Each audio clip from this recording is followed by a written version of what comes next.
अगर आप भी चाहते हैं कि एसएस फिल्म्स मोतिहारी के ऑडियो वीडियो सबसे पहले आप तक पहुंचे, तो इस चैनल को सब्सक्राइब करें और साथ ही बेल आइकन को दबाना ना भूलें। Presented by SS films Motihari. Music by Saurabh Aishwarya. तारा छोटा काके बाटे छोटिया रोइया रो बोलो डीजे विकास योई बकिना लीगा सीतामढ़ी या रो बोलो योई बकिना हमारा लसारिया छोटा काला जामल योई बकिना ए हो हमारा लसारिया छोटा काला जामल योई बकिना होले योई बकिना तारा बेटा के बाटे छोटिया रोइया रो बोलो योई बकिना तारा छोटा काके बाटे छोटिया रोइया रो बोलो योई बकिना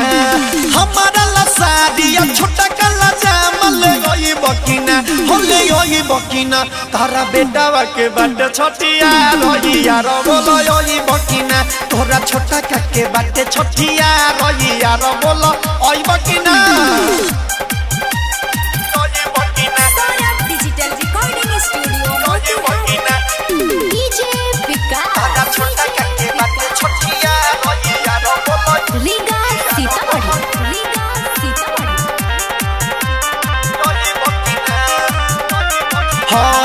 बावे सदर सोहर भइल मनावा बाटे खुश हो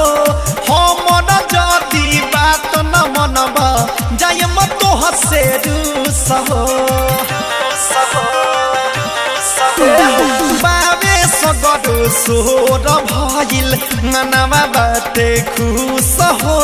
हमर तू जदी बात न मनब त जाय म तोह से रूस हो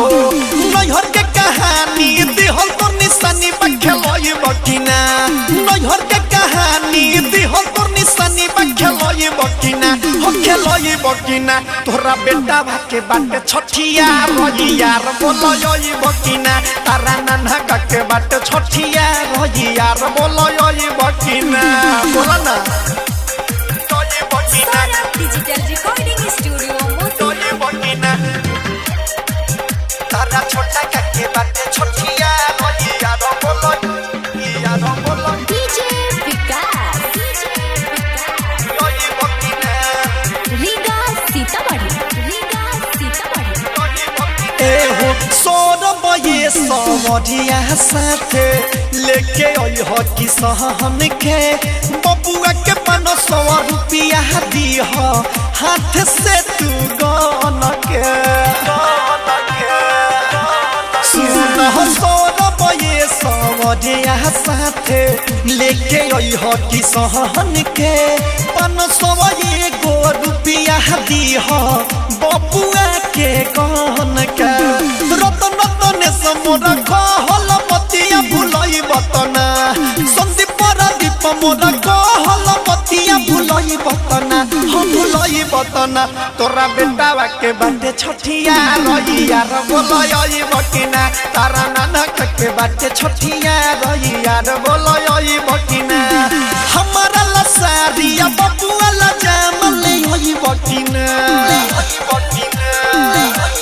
हमारा लसारिया छोटा कला जामल होई बकिना होले होई बकिना तारा बेटा के बाटे छठिया रोइया रो बोलो होई बकिना तारा बेटा के बाटे छठिया रोइया रो बोलो होई बकिना